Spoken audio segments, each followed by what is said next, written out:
नमस्कार, मी मनीषा पाटील. खाद्य श्रीमंती या आपल्या यूट्यूब चॅनेलवरती तुम्हा सर्वांचं मनापासून स्वागत.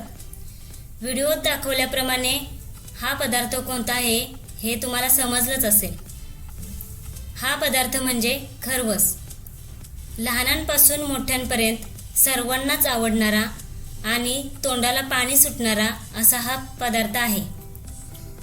हा पदार्थ बनवण्यासाठी महत्त्वाचा जिन्नस जो लागतो तो म्हणजे चिकाचं दूध. हे चिकाचं दूध आपल्याला गावच्या ठिकाणी अत्यंत चांगल्या प्रतीचं आणि शुद्ध असं उपलब्ध होतं. पण आपण जेव्हा शहरी ठिकाणी दुकानातून किंवा डेअरीतून चिकाचं दूध घेतो तेव्हा ते खात्रीच्याच डेअरीतून घ्यावं, म्हणजे आपला जो खरवस आहे तो व्यवस्थित बनेल. काही वेळेला आपण बाजारातून चिकाचं दूध आणून खरवस बनवण्याचा प्रयत्न केला असेल, पण काही वेळेला खरवस व्यवस्थित बनेलच असं नाही. तो थोडासा पातळ किंवा दह्यासारखा बनतो. तर याचं कारण म्हणजे आपल्या चिकाचं दूध हे पातळ असू शकतं किंवा त्याच्यात भेसळ असू शकते. आजच माझ्या गावावरून हे चिकाचं दूध आलेलं आहे, तर याचा आपण आज येथे खरवस बनवणार आहोत. तर याच्यासाठी जे साहित्य लागणार आहे ते पाहूया. हे अर्धा लिटर चिकाचं दूध घेतलंय. हे दूध घेतलंय मी. गाईचं किंवा म्हैशीचं घेऊ शकता. मी गाईचं घेतलंय. वेलची पावडर, गूळ आणि किसलेलं ओलं खोबरं. आता आपण हे सगळे जिन्नस चिकाच्या दुधामध्ये मिक्स करूया. हे दूध घेतलंय. थोडीशी वेलची पावडर घालायची. आता याच्यामध्ये आपण जे ओलं खोबरं घेतलंय खिसून ते टाकायचंय. तुम्हाला आवडत असेल तर टाका, नसेल तर नाही टाकलं तरी चालेल. आता आपण याच्यामध्ये जो गूळ घेतलाय खिसून किंवा बारीक चिरून तो घालूया. गुळाऐवजी साखर सुद्धा घालू शकता. आता आपण ही सगळी जिन्नस एकत्र मिक्स करून घेऊया. गूळ चांगला विरघळून घ्यायचा आहे. चमच्याने हलवून हा गूळ विरघळायचा आहे. आता आपण बघतोय आपले सगळे जिन्नस व्यवस्थित मिक्स झालेले आहेत. आता आपण खरवस बनवायला सुरुवात करूया. हे दूध कुकरच्या डब्यामध्ये किंवा स्टीलच्या पातेल्यामध्ये घातलं तरी चालेल. आता आपण गॅस पेटवून कढई ठेवली आहे. त्याच्यामध्ये 1 तांब्या पाणी ओतायचं आहे आणि त्याच्यामध्ये रिंग किंवा प्लेट ठेवायची आहे, जेणेकरून आपलं जे दुधाचं भांडं ठेवणार आहोत त्याला पाणी लागता कामा नये.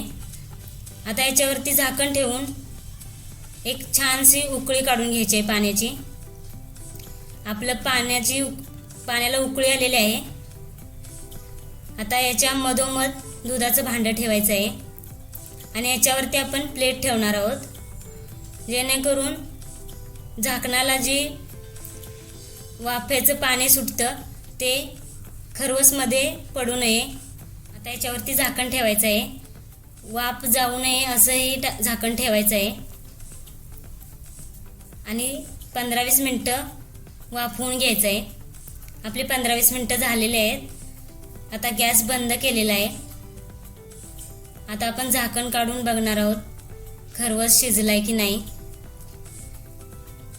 छान असा खरवस तयार झालेला आहे. आता याला आपण असं बोट लावून बघायचं आहे. थोडंसं घट्ट असं हा खरवस हाताला लागतो, म्हणजे आपला खरवस छान शिजलेला आहे. आता याला आपण फ्रीजमध्ये 1 तासभर थंड होण्यासाठी ठेवणार आहोत. असं हाताला चिकटत नाही, त्यामुळे आपला खरवस तयार झालेला आहे.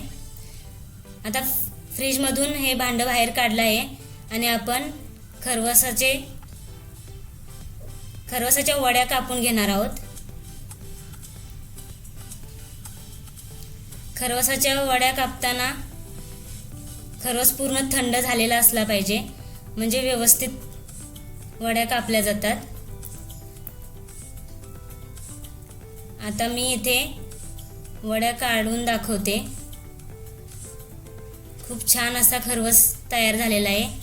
मऊ लुसलुशीत जाळीदार असा खरवस तयार झाला आहे. आता मी एक तुकडा तोडून दाखवते. खूप छान असा खरवस जाळीदार तयार झालेला आहे. मऊ लुसलुशीत असा हा खरवस तयार आहे.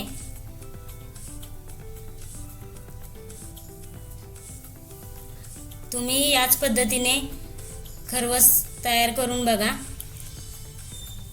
तुम्हालाही नक्की आवडेल. तुमचा खरवस कसा झाला हे सुद्धा आम्हाला कमेंट करून कळवा. तुम्हाला ही रेसिपी कशी वाटली हे आम्हाला कमेंट करून कळवा. अजूनही तुम्ही या चॅनेलवरती नवीन असाल तर आजच आपलं खाद्य श्रीमंती हे चॅनेल सबस्क्राईब करा, लाईक करा, शेअर करा. धन्यवाद.